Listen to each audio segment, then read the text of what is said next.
केले राजा बेनी की आंख खुली। सूरज चमक रहा था, चिड़िया गाना गा रही थी। बेनी स्माइल्ड। उसने सोचा एडवेंचर। वो अपने फल के कटोरे से उछल पड़ा। उफ! छिलके पर फिसल गया।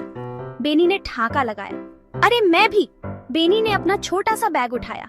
अंदर क्या था? एक नक्शा। वो शिमला जाना चाहता था। उसने सुना था कि वो बहुत खूबसूरत है। बेनी सीटी बजाते हुए निकल पड़ा। एडवेंचर उसका इंतजार कर रहा था। शिमला का रास्ता बहुत लंबा और घुमावदार था, पहाड़ों से होकर गुजरता हुआ एक फीते जैसा। दोनों तरफ हरी भरी वादियां आंखों को सुकून दे रही थी, जिससे सफर किसी खूबसूरत एडवेंचर जैसा लग रहा था। बेनी ने देखा कि सड़क के किनारे गाय चर रही हैं। मौ, उन्होंने कहा, मानो उसका अपनी शांत दुनिया में स्वागत कर रही हो। गायों को देखकर बेनी मुस्कुराया। उसके सफर में गांव की हैप्पी बू भूल गई। जैसे जैसे बेनी आगे बढ़ा, उसने देखा कि बंदर पेड़ों से उछल कूद कर रहे हैं। उसने उन्हें हाथ हिलाया और उन्होंने भी अपने फुर्तीले अंदाज में हाथ हिलाया। बंदरों ने उस शांत माहौल में हंसी हैप्पी घोल दी। हमारे साथ आओ, वो चिल्लाए। उनकी आवाज जंगल में गूंज रही थी।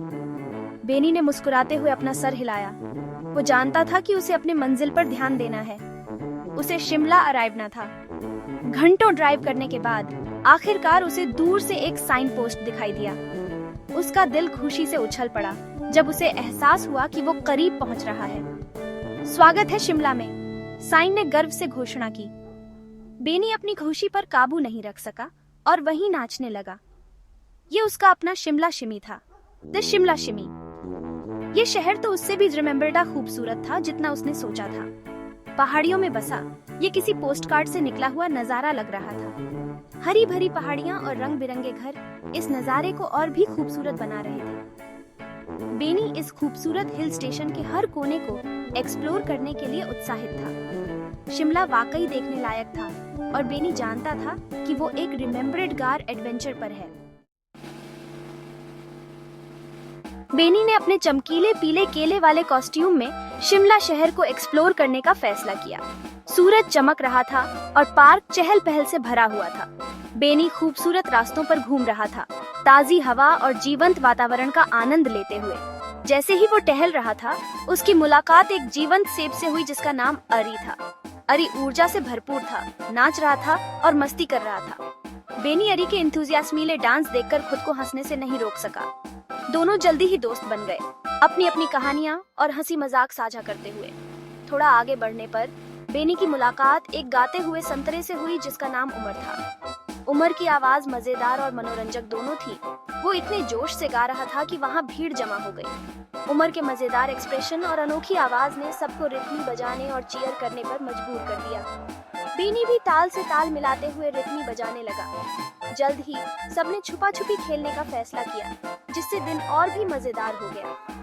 बेनी को एक बड़े से पेड़ के पीछे छिपने की सही जगह मिल गई। वो झांक रहा था, सही समय का इंतजार कर रहा था। अचानक वो बाहर कूद पड़ा और चिल्लाया, बू! सब हंसी से लौट-पोट हो गए। बेनी को एक मजेदार बात का एहसास हुआ।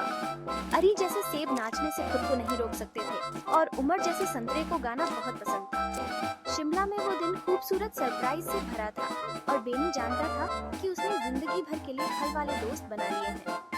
शहर की ब्यूटीफुली और उसके नए दोस्तों की मजेदार हरकतों ने इसे एक रिमेम्बर्ड गार एडवेंचर बना दिया।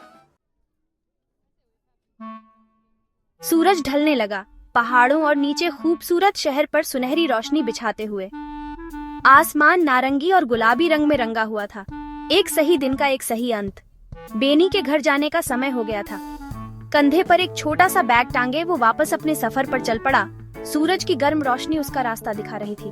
उसने अरी और उमर को अलविदा कहते हुए गले लगाया। उनकी हंसी अभी भी उसके कानों में गूंज रही थी। उन्होंने साथ में कितने खूबसूरत पल बिताए थे और अब अलग होने का समय हो गया था। जल्दी वापस आना, उन्होंने पुकारा। उनकी वॉइसों में वार्मथ और प्यार था। बेनी ने मुस्कुराते हुए हाथ हिलाया, वादा किया कि वो किसी दिन जरूर वापस आएगा। बेनी गाना गुनगुनाते हुए वापस चल दिया। सुरीली आवाज हल्की और हैप्पी नुमा थी, जो उसके दिल की कहुशी को दर्शा रही थी। हर कदम उसे घर के करीब ले जा रहा था और वो संतुष्टि महसूस कर रहा था। उसे अपने दोस्तों को बताने के लिए बहुत कुछ था, गायों, बंदरों और शिमला शिमी के बारे में।